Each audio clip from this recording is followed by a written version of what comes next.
All right, Ravens fans, welcome back. You guys sent in a ton of articles about the Ravens offseason, Oh, yeah. and let me tell you, things are really starting to heat up. Yeah, for sure. We're talking contract talks, trade rumors, possible free agent targets, Lots to cover. so much to unpack. So we need to figure out what's really important here. Right. First up, the Ronnie Stanley situation. Jeremy Fowler mentioned a possible contract extension in the coming days, even threw out a number possibly in the $21 to $23 million range. What do you think about that? Well, a healthy Ronnie Stanley is arguably one of the best left tackles in the league. I mean, that's... And we all know how crucial that is for protecting Lamar Jackson. But he's had, some injury struggles lately. Yeah. If the Ravens do lock him in with an extension, it's a clear signal that they believe he's back to form and a cornerstone of their future. That makes sense. But it also creates this interesting salary cap puzzle, right? Yeah, absolutely. Yeah. Big contract for Stanley could limit their flexibility to make other moves. They'll have to get creative with the contract structure to make sure they can still address other needs. And speaking of other teams, there's this interesting tidbit from Mike Rice. Yeah. He mentioned that if Stanley hits free agency, the New England Patriots are ready to pounce with their mountain of cap space, something like $127 million. Wow. Could you see Stanley ending up in New England? I think it's worth considering the elephant in the room while we're talking about Stanley. The New England Patriots. Yeah. They have a massive need at left tackle and more than enough money to make a very tempting offer. They're clearly in win-now mode, and Stanley could be a key piece for them. That's a great point. Makes you wonder what kind of offer would actually tempt Stanley to leave Baltimore. I mean, he's been a Raven his whole career. Right. The Patriots would have to blow him away with a deal that not only offers more money, but also a clear path to success. Yeah. It'd be a fascinating dynamic to watch unfold. Okay, let's move on from Stanley for a bit. Jeremy Fowler also reported that Brandon Stevens and Patrick McCarry are drawing some unexpected attention from other teams. Why do you think that is?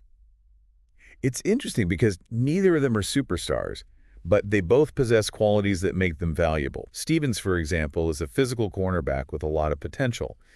He might not be a lockdown guy yet, but he's got the raw talent and the competitive fire the teams look for. And what about McCarry? McCarry's strength lies in his versatility. He can play practically every position on the offensive line. Oh, wow.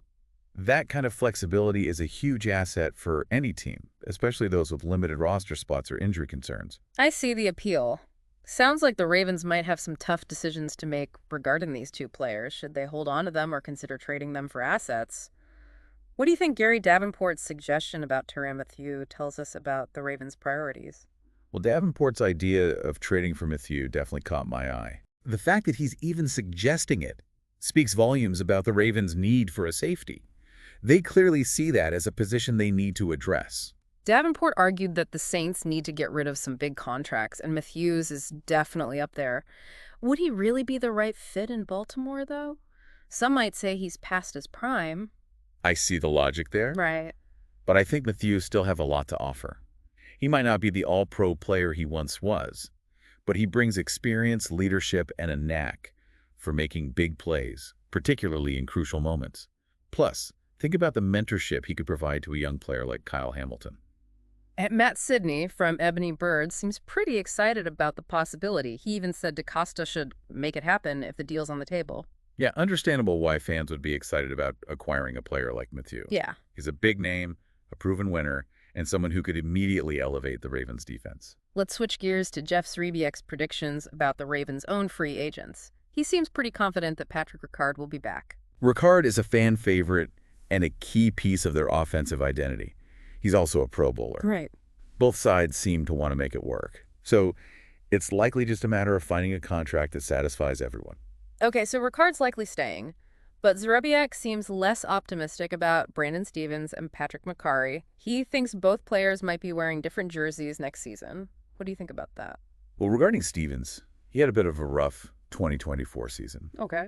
While he's young and versatile, he may be looking for a fresh start elsewhere. I see. And with the Ravens prioritizing Stanley's return, they might not have the budget to keep McCarry. They also drafted Andrew Voorhees, who could potentially step into McCarry's role at left guard. So it's a classic case of balancing talent with budget constraints. Do you think the Ravens are making the right choices here? It's tough to say for sure. They're in a tricky spot. They have to make tough decisions about who they believe is most essential to their future success. Yeah. Sometimes you have to let go of good players to create space for others. Yeah, it's a tough business. All right, we're going to take a quick break and we'll be right back with more Ravens offseason buzz. It's definitely a gamble, but let's not forget, the Ravens also have the option of bringing in new talent from other teams. Glenn Irby from Ravens Wire threw out some intriguing names the Ravens could potentially target in free agency. He did. And some of his suggestions could address some key needs for the Ravens. One player that caught my eye was Azeez Ojulari, the edge rusher from the Giants. Now I know what you're thinking. The Giants just traded for Brian Burns and drafted Kayvon Thibodeau. Why would they let go of Ojulari? That's the interesting part. With those additions, Ojulari might become expendable in New York. And while he had a slow start last season, he finished strong, racking up 5 sacks in just 3 games. Irby suggesting that the Ravens could swoop in and give Ojulari a chance to shine in a new environment. So if Ojabo doesn't develop as quickly as they hope, Ojulari could be a great fallback option. I like it. What else did Irby suggest? Well, he also mentioned Tevin Jenkins, an offensive guard from the Bears. Now, Jenkins has had some injury issues in the past, but when healthy, he's been a solid performer. I'm glad you brought up those injury concerns. That's something fans are definitely going to be worried about. You're absolutely right. And that's something the Ravens would need to carefully evaluate. But if he can stay healthy, he could be a real steal. In fact, his PFF grade last season was among the top 20 guards in the league. Hold on, for those of us who aren't as familiar with PFF grades, could you explain what that means? Sure. Think of PFF grades like report cards for NFL players. Pro Football Focus analyzes every single snap a player takes and gives them a grade based on their performance. So essentially, Jenkins was one of the highest-rated guards in the entire league last season. Okay, that puts it into perspective. So Jenkins could potentially fill that void on the interior offensive line if Makari does end up leaving. Exactly. And lastly, Irby suggested a wide receiver, Tutu Atwell from the Rams. Atwell. Now that's an interesting one.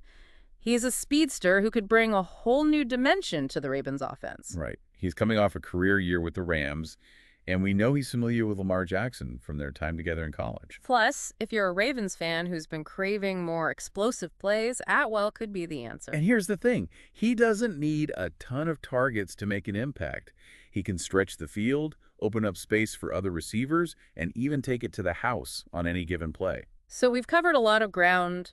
Stanley's contract situation, Stevens and Makari generating buzz, the possibility of trading for Mathieu, and Irby's free agent suggestions. What stands out to you the most? For me, it all comes back to the Ravens need to make smart decisions that align with their overall vision. They can't afford to be sentimental.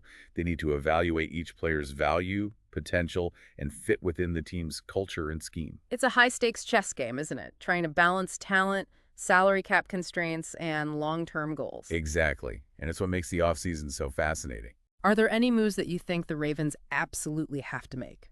Well, I think addressing the safety position is crucial.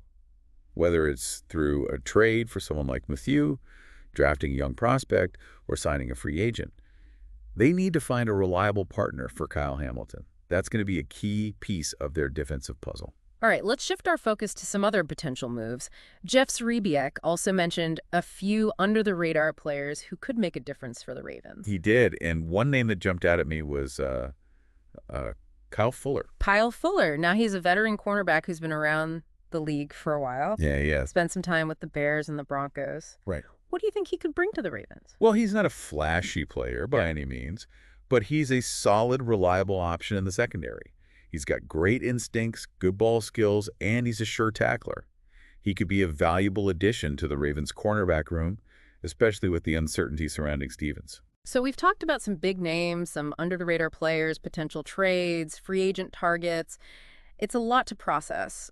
What does all this mean for the Ravens' chances next season? They're in a tough division. The AFC is stacked. What are you thinking? It's true. The AFC is a gauntlet right now. Yeah, it is. But the Ravens have always been a competitive team. For sure. And they've got a solid foundation to build on. A lot will depend on Lamar Jackson's continued development and their ability to stay healthy. Right. We haven't even touched on Lamar's situation. That's a whole other deep dive waiting to happen.